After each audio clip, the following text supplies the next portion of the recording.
네, 이번 시간에는 가족 대상 사회복지 실천 기술의 세 번째 시간을 강의를 하도록 하겠습니다. 지난 시간에 배웠던 그 지노그램 그리는 거 한번 이렇게 머릿속으로 생각해 보면서 이번 시간에 이어서 강의를 해보도록 하겠습니다. 지난 시간에 지노그램을 배웠는데 이번 시간에는 가족 사정 도구로서 에코맵, 생태도, 이 그 지노그램, 에코맵 이거는 뭐 매번 중요성을 강조하고 있고 국시에도 자주 나오는 거고 그렇게 하죠. 그래서 여러분들이 이거 스스로 그릴 수 있어야 되고 또 자기 가게를 중심으로 해서 가족을 중심으로 해서 여러 번 그려보셔야 됩니다. 그래야지 이 부분을 이해하실 수 있습니다. 그래서 그 에코맵이라는 거는 가족이나 가족 구성원과 환경 간의 관계를 전체적으로 그림으로 나타낸 겁니다. 그래서 개인이나 가족의 어떤 그 사회적인 맥락, 그 어떤 컨텍스트 내에서 그 개인, 가족을 둘러싼 사회 체계와의 상호작용 상태, 상황, 이것을 나타내는 그림이기 때문에 그 가계도보다도 한 차원 더 복잡해지고 더 많은 정보를 가지고 있다라고 볼 수 있겠습니다. 그래서 생태도 이렇게 그리는 거예요. 전에 가계도 이렇게 그렸었죠. 여기 남성과 여성. 그렇지만 이 둘은 이혼했죠. 네, 이혼했는데 이 전체적인 어떠한 그 소셜 컨텍스트 내에서 어떠한 관계성이 있는지를 다 표현하고 있습니다. 친가, 확대 가족하고는 뭐 별로 소원한 사이이고 또 직업 이렇게 별로 안 좋고, 예.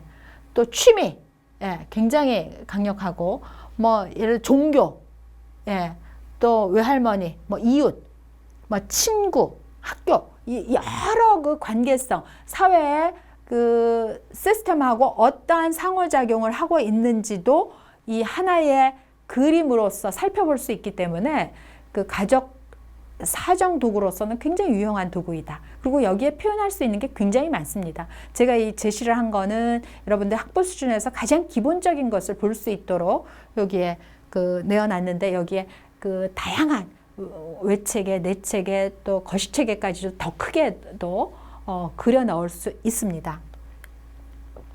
그래서 그 생태도, 에코맵의 유용성에 대해서 한번 설명을 해보도록 하겠습니다. 그래서 환경 속의 인간, 그 파이라 그랬죠? 환경 속의 인간. 환경 속의 인간이라는 그 생태 체계론적인 관점으로 클라이언트를 이해를 하는 겁니다. 그래서 그 에코시스템 티오리 관점에서 클라이언트를 바라보고 클라이언트를 돕기 위해서 전체의 그 컨텍스트, 맥락 자체를 이해하고 지지 체계를 형성할 수 있도록 도와주는 거죠. 그래서 두 번째로는 전체적이고 상황적으로 그 사정을 하고 개념화하는데 굉장히 유용한 도구라고 할 수가 있겠습니다. 그래서 가족 생활에 대해서 전체적이고 생태학적으로 전문가도 바라볼 수 있도록 해주고 다 그려놓고 나면 클라이언트도 전체적으로 홀리스틱하게 바라볼 수 있도록 하는 시야를 제공해 주겠죠. 그리고 네 번째로는 결혼이라든가 가족 상담이라든가 입양 또 위탁 가정 연구 등등에 굉장히 유용도 높게 활용되고 있습니다. 뿐만 아니라 그 생태도는 전통적인 어떤 사회력과 사례 기록을 보완하는 그런 보완적인 측면에서의 역할도 하고 있다라고 기억을 하시면 되겠어요. 그래서 결국은 이 생태도가 클라이언트와 또 사회복지 실천가 모두에게 문제에 대해서 인사이트, 통찰력을 갖게 하는데 도움을 준다라는 거죠. 그래서 그림 하나로 딱 한눈에 그 가족의 상황, 관계, 또 문제, 지금의 현상학적인 패턴 다 이해할 수 있다라는 겁니다. 그리고 생태도의 유용성 이런 게 있어요. 가족 구성원이 그 현재 상태를 보다 객관적으로 이해하고 다 그려놓고 나니까 아, 우리 가족이 이랬었구나. 이런 문제가 있었구나. 지금 현상학적으로 우리의 상황은 이렇구나를 수용할 수 있도록 이해시킬 수 있도록 유도하는 기능도 있다라는 겁니다. 가계도, 생태도 뿐만 아니라 사회 관계망표를 작성하는 것도 있어요. 제 교재에 이렇게 그림으로 이렇게 설명을 해놨는데 말로 설명하면 이렇습니다. 그 가족의 그 어떤 사회적인 그 서포트 시스템을 사정하는 도구예요. 그래서 사회적 지지라고 하는 거는 그 사회적으로 아주 긴밀하고 친밀한 사람들이 제공하는 언어적인, 비언어적인 충고, 정보, 또 가시적인 어떤 도움 이런 것들이 다 포함되는 거거든요. 그래서 행동적으로 바람직한 효과를 제공하는 모든 것들이 사회적 지지라고 할 수 있는데 사회관계망 표에는 이런 것들이 표현될 수 있다는 거죠. 그래서 사회관계망을 어떻게 작성하느냐 설명을 해보면 클라이언트가 중요하다라고 생각하는 사람들을 선택을 합니다. 1번, 2번, 3번, 4번 이렇게. 누구인지 뭐 할머니, 할아버지, 뭐 선생님 딱 이렇게 해요. 이름도 다 써도 되고요. 그래서 사회관계망 구성원의 이름을 쓰게 합니다. 맨 왼쪽에다가 여기 이름, 여기 이름 뭐 홍길동 이렇게 쓰게 한다라는 거죠. 쭉. 그래서 각각의 사람들의 어떠한 그 접촉 영역, 뭐 예를 들어서 뭐 그 여기에 몇 번 접촉하는지, 접촉이라니까 좀 그렇네. 몇 번 만나는지, 만남. 뭐 이런 걸 적는 거예요. 그래서 각각의 사람들과의 접촉 영역, 빈도, 몇 번 만나는지, 친밀도, 뭐 아주 친밀하다, 아니다. 뭐 이렇게 표시를 할 수도 있겠습니다. 그리고 작성 후에는 그 사회복지사가 중요한 지지망이나 자원을 찾아서 여기에서 활용할 수 있게 되겠죠. 그렇기 때문에 사회관계망 표도 작성하면은 가족 사정을 하는 데 있어서 굉장히 유용한 도구로 활용할 수 있습니다. 그러면은 사회관계망 표를 이렇게 어렵게 작성을 했는데 이것을 어떻게 분석하느냐 이 중요하겠죠. 그래서 생활 영역이라든지 물질적인 지지라든지 또 뿐만이 아니라 정서적인 지지, 또 정보, 조언, 또 때로는 뭐 비판, 또 돕는 어떠한 방향 설정, 뭐 친밀감 이런 거 모두를 작성할 수 있습니다.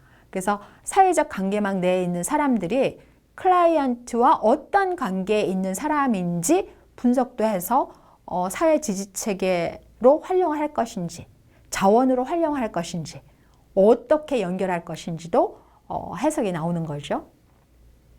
그래서 가족 그 사정 도구로서 또 다른 어떠한 그 방법들이 있는데 기술 기법에 해당되는 겁니다. 실현, 또 가족 조각 이런 것들이 있는데 실현이라고 하는 거는 그 액터, 롤플레이 하는 거예요. 그래서 구조적 가족 치료의 한 기법이긴 한데요.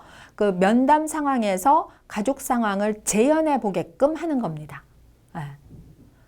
또 비슷한 유형으로 가족 조각이라는 것이 있는데 그 특정한 어떠한 상황을 설정한 후에 가족 구성원 중 한 사람이 조각가가 되는 거예요. 그래서 다른 구성원의 위치나 동작 이런 것들을 시각적으로 표현하게 하는 방법이죠. 그래서 여기에 이제 뭐 그 우리 가족을 가족 조각을 해서 표현을 한다. 패밀리 스컬프처 한다. 그랬을 때 그 어머니는 저 주방에서 설거지만을 하고 있는 역할을 하게끔 설정해 놓는다라든지 가족 구성원 중에서 아버지는 소파에 앉아가지고 신문만 읽고 뭐 물 좀 달라 뭐 이렇게 한다라든지 나의 위치는 어디에 존재하고 있는지 동생은 또 할머니는 뭐 이러한 그 위치를 대표적인 역할 내지는 특징 내지는 그 사람의 위치나 어떠한 동작을 시각적으로 상징적으로 표현할 수 있는 것을 하게끔 하는 그래 놓고 전체적으로 보면은 그게 하나의 가족 조각을 만들면서 그 가족의 전형적인 모습을 알 수 있는 그 가족 사정 도구가 되는데 가족 치료에서 많이 활용하고 있는 방법 중에 하나입니다. 또 가족 사정 척도가 있어요. 스케일링, 척도, 재는 거죠. 그래서 가족의 기능이라든지 관계, 적응, 스트레스 이러한 모든 것들을 구체적인 정보를 제공해서 가족의 문제라든지 욕구에 초점을 두는 그런 구조적인 방법이라고 할 수 있겠고요. 목표를 세울 수 있게 하기 때문에 굉장히 유용한 가족 사정 도구 중에 하나라고 기억을 하시면 되겠어요. 그래서 제가 여러분들이 뭐 사회복지기관에서 쓸 수도 있겠지만 가족 사정 척도가 굉장히 많습니다. 그렇지만 대표적인 거 요런 게 있습니다 라고 한 4가지 정도 그냥 알려드리려고 그래요. 그래서 페이스 3, 예.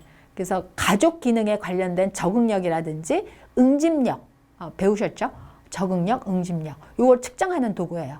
그리고 그 두 번째로 비버스, 팀버론 요거는 그 가족 평가 척도인데 가족의 자신감 또 구조 요런 것들을 사정하는 척도입니다. 그리고 맥마스터 모델이 있는데 가족의 기본 과업이라든지 발달 과업 또 어려운 과업 이런 것들을 스케일링하는 검사지이죠. 그다음 맥마스터 임상 척도가 있는데 이거는 가족 기능의 구체적인 어떤 영역을 그 이발루에이션 하는 척도이기도 합니다. 그래서 이러한 가족 사정 척도도 굉장히 잘 나와 있다라는 거. 여러분들이 그 사회복지사가 돼서 현장에 가시면은 이러한 다양한 지식과 정보를 가지고 이용을 하고 응용을 하고 적용을 해가지고 클라이언트의 가족을 도울 수 있다라고 생각을 해보세요. 얼마나 흥미진진한지 이러한 도구도 다 사용할 수 있습니다. 그러면 이러한 가족 사정의 도구가 클라이언트한테 주는 장점은 어떤 게 있을까요? 몇 가지가 있을 수 있는데 그냥 사정 도구 없이 언어로만 비언어적으로만 하는 거하고 사정 도구를 도입해가지고 그림을 그리거나 하나의 그 지노그램, 그 다음에 에코맵 내지는 뭐 사회 관계망 도표 이런 거 그려가지고 아니면 가족 그 사정 그 스케일 척도를 활용해서 그 결과치를 가지고 분석을 해보고 해석을 하는 과정 속에서 치료적 노력을 객관화하고 조직화할 수 있도록 도움을 준다라는 겁니다. 두 번째로는 그 가족이 서로 잘한다라고 생각을 하시지 않습니까?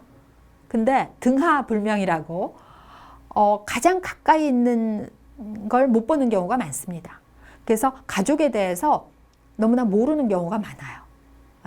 다 안다라고 생각하지만 전혀 모르는 관계일 수 있다라는 거죠. 그래서 다른 가족원의 관심사라든지 또 그가 가지고 있는 생각, 그가 가지고 있는 어떠한 표현의 기술들 이런 것도 보고 이해할 수 있는 기회를 제공하는 게 바로 클라이언트한테 주는 가족 사정 도구의 활용의 장점이라고 할 수 있겠습니다.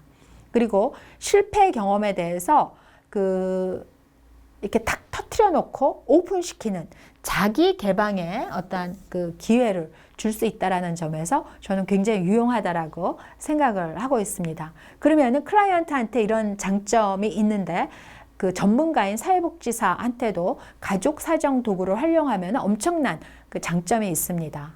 어떤 장점이 있는지 알아보면은 그 클라이언트를 그 상담할 때 인터뷰 자료를 조직하고 어떠한 그 주요 문제, 제시된 문제의 유형, 또 성격을 기술하는 데 있어서 가치 있는 인식도 구상할 수 있다는 점에서 전문가한테는 엄청 유용하다라고 저는 주장을 하고 싶습니다. 뿐만 아니라 그 자기 보고식의 그 도구를 통해서 그 정보 수집을 할 수 있고 또 치료 결과에 대해서 측정하고 평가한 것을 더 촉진시킬 수 있고 또 피드백을 통해서 더 증진시킬 수 있는, 향상시킬 수 있는 그러한 도구가 될 수 있다는 점에서 사회복지사로서는 과학적인 근거하에 충분히 사용 가능하다. 또 사용을 적극 추천한다. 라고 말씀드리고 싶습니다. 그러면 이제 그 가족을 대상으로 한 사회복지 실천 기술에서 다양한 개입 절차 또 프로세스를 한번 설명해 보려고 합니다. 가장 기초적으로 제가 6단계에 걸쳐서 하는 기본 개입 절차를 설명을 드리려고 합니다. 여기에 따라서 다양한 그 중간 과정에서 조합을 할 수 있지만 가장 기본적이고 기초적인 그러한 프로세스를 설명을 해보겠어요. 먼저 1단계는 시작 단계입니다. 시작 단계에서는 처음에 너무 깊이 있게 헤비하게 들어갈 필요가 없습니다.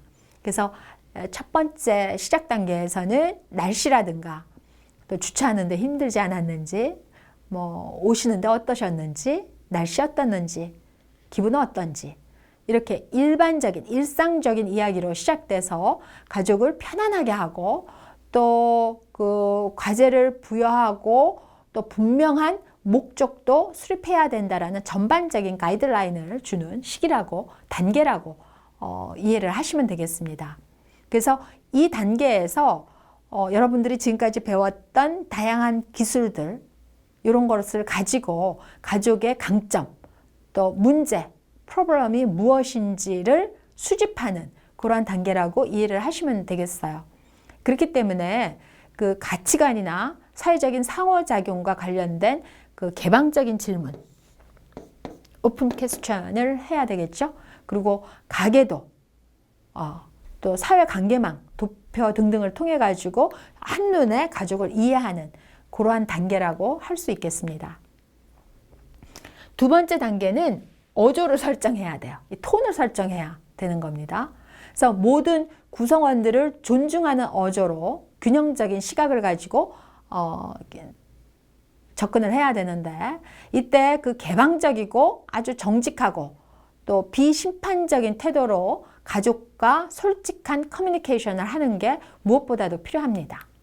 뿐만 아니라 그 객관적인 사실에 근거해서 평가를 하고 또 적절한 또 건설적인 문제를 해결하려고 하는 그러한 토론, 갑론을박을 진행하는 것도 중요하다라고 보겠습니다.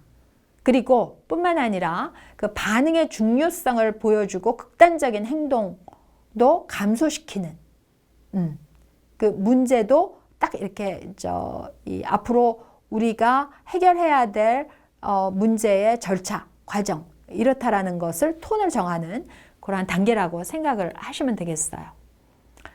세 번째 단계는 그 상호작용을 확인하는 단계입니다. 그래서 사회복지사가 가족 내에서 사람들이 어떻게 행동하는가에 대해서 그 관찰하고 관련된 토론을 시작하는 그 단계라고 할 수 있겠습니다. 그래서 이 단계에서는 사회복지사가 너무 권위적일 필요가 없어요. 권위적이지 않고 또 중도적인 입장에서 문의하고, 또 문의라는 게 이렇게 굉장히 그 의도를 살펴가지고 질문하는 거를 이야기하는 거죠. 그리고 행동 과업의 그 분할에 대해서 역할에 대해서 파악하고, 또 그뿐만 아니라 진정한 그 커뮤니케이션을 시작하는 단초가 되는 목적 있는 단계라고 생각을 하시면 되겠어요. 3단계 매우 중요하다, 이렇게 생각을 하시면 되겠습니다. 이 4단계 재구조화 단계도 굉장히 중요합니다. 재구조화 기법을 사용할 수 있는 단계인데, 그 사회복지사가 이 단계에서는 좀 지시적이 돼도 됩니다. 그래서 가족이 이전에 그 세션에서 발달시킨 어떤 통찰력, 인사이트, 인포메이션, 이런 것을 활동하는 그 프로세스에 참여시킬 수 있도록 딱 권하기도 하고 지시할 수도 있고 이러는 단계입니다. 그래서 좀 더 객관적으로 사실적으로 문제를 묘사하고 그 토의해야지만이 재구조화될 가능성이 훨씬 높아지겠죠. 네. 그래서 굉장히 그 사실에 기반해야 된다라는 거 잊지 마시기 바랍니다. 뿐만 아니라 그 모든 것들의 변화가 가족의 토의와 동의, 이게 중요하다. 그러려면은 민주적인 절차에 의해서 진행되어야 된다라고 하는 거죠. 5번째 단계로는 그 감독과 평가하는 단계예요. 그래서 가족 구성원들은 새로운 행동을 시도할 때에 주저하거나 두려움이 있거나 불안할 수 있습니다. 그렇기 때문에 서포트, 이 지지를 받을 필요가 있어요. 엄청 중요한 거죠. 그래서 명확하고 관찰 가능한 행동적 변화를 그 규정한다라고 하면은 변화를 감독하는 것이 훨씬 쉬워질 수 있기 때문에 명확성이 중요합니다. 이때. 그리고 행동적인 변화들을 그 성취 가능하게, 구체적으로, 명확하게 해가지고 그 감독할 때는 때로는 직선적으로 해도 됩니다. 왜냐하면 감독이기 때문에. 마지막 단계로 마감 단계가 있습니다. 마감 단계는 그 과정을 검토하고 긍정적인 변화를 지지하는 거예요. 그래서 미래에 그 수행되어야 될 어떤 그 필요가 있는 것들, 이런 것들을 요약을 하는 거예요. 그래서 과거에 잘된 것, 어떤 게 잘못됐는지 이런 것도 검토하고 토론하고, 또 앞으로 있을 수 있는 어떤 장애물 사정, 이거 중요합니다. 앞으로 있을 수 있는 장애물 사정, 이것도 토의를 하는 게 아주 중요합니다. 그뿐만 아니라 각각의 변화를 분명히 다시 정의를 하고, 또 목록을 작성해가지고 미래에 참조가 될 수 있도록 이렇게 딱 정리를 해두는 거. 그래서 목록 작성, 리스트업 해가지고 이게 이제 하나의 자원이 될 수도 있는 거죠. 네, 자원 목록이 될 수도 있다는 것을 이해를 하시기 바랍니다. 그래서 굉장히 이제 중요한 이 기본적인 그 6가지, 6단계에 걸쳐가지고 가족 그 개입 절차 과정을 설명을 해드렸습니다. 그러면은 가족 대상의 그 사회복지 실천 기술, 개입 기술을 할 때 엄청 많은 가족 치료 기술이 있어요. 여기에 뭐 다 쓸 수 없을 정도로 굉장히 많은 가족 치료 기술이 있을 수 있는데, 제가 한 뭐 10가지 정도만 이렇게 추려서 왔는데, 제 교재에 보면은 거기 관련 학자들도 더 구체적으로 되어 있습니다. 여러분들이 아마도 더 고학년이 되면은 가족 치료 이러한 그 과목을 배울 수 있습니다. 그때 구체적으로 들어가서 배울 수 있는 그러한 영역입니다. 그래서 먼저 이제 구조적 가족 치료. 이거는 이제 가족의 스트럭처를 재설립하는 그런 가족 치료 기법이고, 또 전략적인 가족 치료. 이거는 이제 의사소통을 재설립하는 데 특징을 가지고 있는 가족 치료이죠. 또 행동주의적 가족 치료, 뭐 경험주의적 가족 치료, 정신역동적 가족 치료. 여러분들 이 말 이해하시죠? 그 다음에 모헨의 가족 치료. 우리나라에서 많이 그 응용되고 활용되고 치료되는 가족 치료 학자 중에 하나인데, 보헨의 뭐 세대 전달 이론이라든지 다양한 거 개입을 많이 하고 있습니다. 그 다음에 연결망 개입자, 또 정신교육적 가족 치료, 또 해결 중심 나왔네요. 그 해결 중심 모델에서 배우셨죠? 그래서 그 브리프 패밀리 테라피, 그 스티브 디 쉐저, 인수 김벌그를 중심으로 한 그 MRI 그룹에서 나온 그 해결 중심 가족 치료가 있습니다. 최근에 굉장히 유용하게 사용하고 있고요. 또 가족 치료의 개척자들도 다양한 학자들이 있다라는 거 알아두시기 바랍니다. 그래서 가족 치료는 굉장히 넓은 범위의 그 방법들과 개인들을 총망라해서 가족을 하나의 그 치료 개입의 대상으로 놓고 들어가는 겁니다. 그래서 굉장히 복합적이어서 정의하기 어려운 점도 없지 않아 있습니다. 그렇지만 모든 기술의 공통적인 요소가 때로는 단기적이고 타당성 있는 효과적인 접근 방법들에 대해서 강조하는 그러한 그 경향, 최근에 그러한 트렌드가 있고 체계 중심적으로 개입을 한다라는 거 최근의 경향입니다.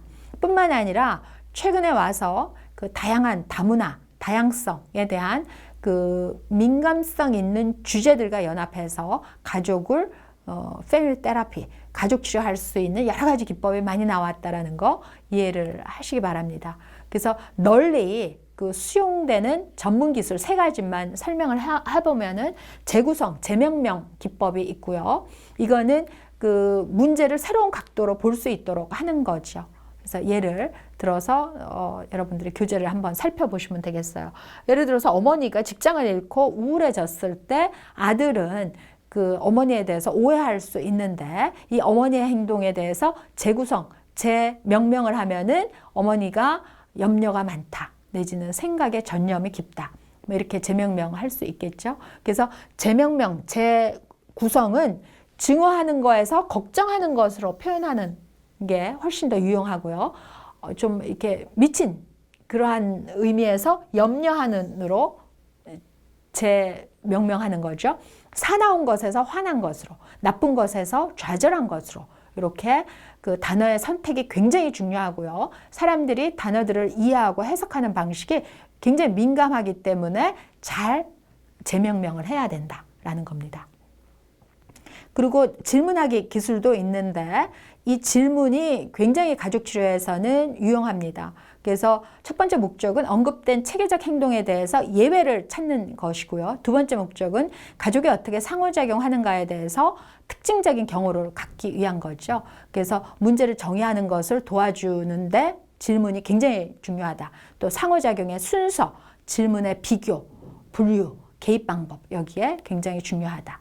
또 뿐만 아니라 상호작용적 순서를 검토하는 데 있어서 이런 기술이 활용될 수 있는데 상호작용적 순서나 양상이 가족 내에서 거의 의식적으로 알지 못하는 경우가 굉장히 많습니다. 이랬을 때 알 수 있도록 하는 거죠. 이 방식을. 부모가 다른 자녀에 비해서 한 자녀만 굉장히 유독 이뻐할 때 부모 자신이 일관성 있게 서로를 깎아내리는 그러한 관계일 때 그것을 딱 펼쳐서 보일 수 있는 그러한 관계입니다. 이게 사회복지사한테는 가족들의 행동을 어떻게 바라보는지 그 문제와 증상을 어떻게 유지시키고 악화시키는지를 바라볼 수 있게 해준다라는 거죠. 그러니까 지금까지 그 가족 대상의 사회복지 실천 기술에 대해서 알아봤습니다. 이것을 통해서 앞으로 더 가족 치료나 가족 관련 가족 복지론을 배우시면서 더 유용하게 기술을 더 터득하실 수 있을 텐데 사회복지 실천 기술론에서는 가족을 대상으로 해서 이 정도의 사회복지 실천 기술을 알아두면 도움이 되겠다라고 하겠습니다. 이번 시간 이걸로 마치겠습니다. 수고하셨습니다.